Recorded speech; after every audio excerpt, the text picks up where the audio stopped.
સ્વર્ગસ્થ Shri Shardaben Jayantibhai Patel charitable trust Nadiad દ્વારા જનસેવા એ જ પ્રભુ સેવાને સાર્થક કરતા અનેક સેવાના સમાજ સેવાના કાર્યો અવિરત કરવામાં આવે છે, જેમ કે દરિદ્ર નારાયણને અનાજ કીટનું વિતરણ, શિયાળાના સમયમાં ધાબળા વિતરણ તેમજ જરૂરિયાતમંદને જ્યારે પણ કોઈ સેવાની જરૂર હોય ત્યારે સંસ્થા હંમેશા તત્પર હોય છે. આ સંસ્થાના ભાગરૂપે આજરોજ શારદાબેન જયંતિભાઈ ચેરિટેબલ ટ્રસ્ટ નડિયાદ દ્વારા સંચાલિત જ્ઞાનવર્ધન ટ્યુશન ક્લાસીસનો શુભારંભ પરમ પૂજ્ય નિર્ગુણદાસજી મહારાજ, પૂજ્ય સત્યદાસજી મહારાજ, પાવન પ્રિયદાસજી સ્વામી આદિ સંતોના વરદ હસ્તે કરવામાં આવેલ છે.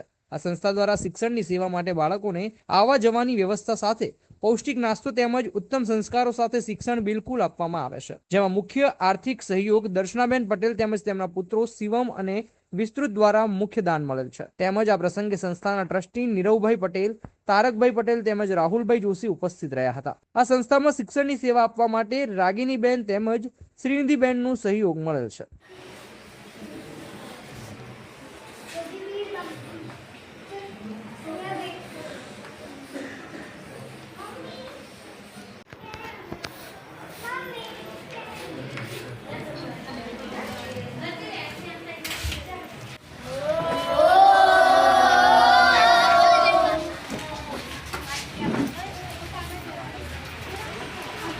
અભિવંદન છે.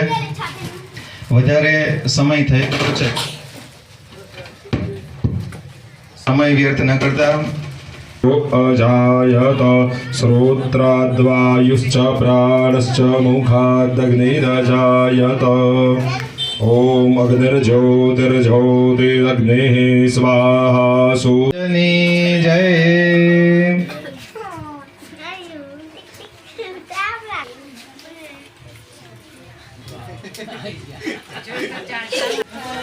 જીગર હર્ષદભાઈ, કીર્તનભાઈ, ઋષિ ગોપાલભાઈ, યશ ગોપાલભાઈ,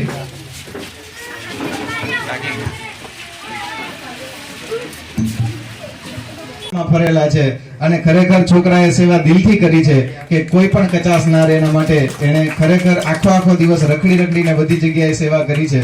એક શ્રીનિધિબેન શાહ જોડાયા છે, એમને પણ આપણે તાળીઓના ગડગડાટથી વધાવીશું.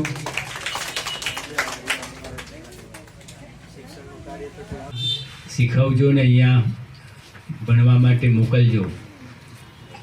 અમેરિકામાં કોફી અને બ્રેડ ખાઈને ઊભા રહીને લગભગ 18-20 કલાક પૈસો ભેગો થાય, એ પૈસો અહીંયા દાન માટે મોકલતા હોય છે. આપણને લાગે કે બહુ પૈસા ભેગા થાય છે, પણ આ રીતે થાય છે. આપણી જેમ સૂતા મળી જતી નથી લક્ષ્મી, એનો પૂરેપૂરો સદુપયોગ થાય એવી યોગીરાજ અવધૂતસિંહ સંતરામ મહારાજની દિવ્ય જ્યોતિએ પ્રાર્થના. સૌને જય મહારાજ.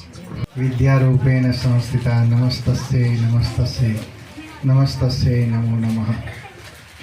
વિશેષ બાળકોનો જે ઉત્સાહ જોઈને મને પણ ખૂબ આનંદ થાય છે કે દર્શનાબેને જે વિચાર કર્યો અને ઘણા બધા વખતથી આ કાર્ય માટેની જે ચર્ચા થતી હતી, બની શકે એટલું વહેલું સક્રિય થાય એ માટેના પ્રયત્નો દર્શનાબેનના હતા.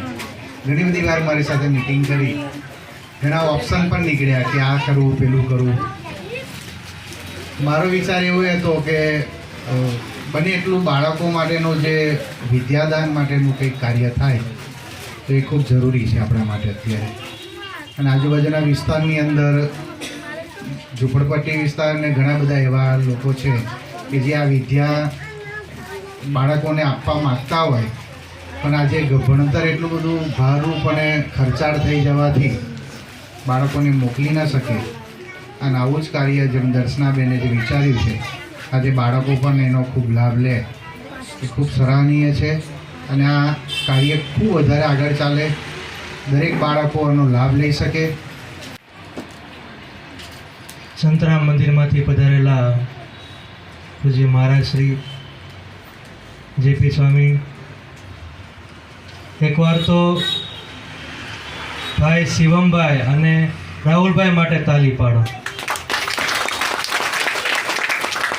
કેવા સરસ મજાના ક્લાસ શણગાર્યા છે.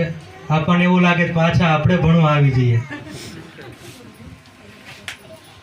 મારા દાદા ગુરુ પુરાણી સ્વામી જગત પ્રકાશ દાસજી સ્વામી કહેતા કે માણસને બે વસ્તુની જરૂર હોય છે, એક શિક્ષણ અને એક સંસ્કાર. બે વસ્તુ જો મળી જાય ને તો બીજું કાંઈ જીવનમાં જરૂર નથી. પંખી હોય ને, પંખી આકાશમાં ઉડવા માટે એને બે વસ્તુની જરૂર પડે, એક છે પાંખ અને એક છે આંખ. આંખ હોય તો પાંખ ન હોય તો ન ઉડી શકે, અને પાંખ હોય આંખ ન હોય તો તોય ન ઉડી શકે. તેવી જ રીતે માણસના જીવનમાં સંસ્કાર હોય, શિક્ષણ ન હોય તો તે આગળ વધી શકતો નથી, અને શિક્ષણ હોય તો સંસ્કાર ન હોય તો તે વ્યક્તિ આગળ વધી શકતો નથી.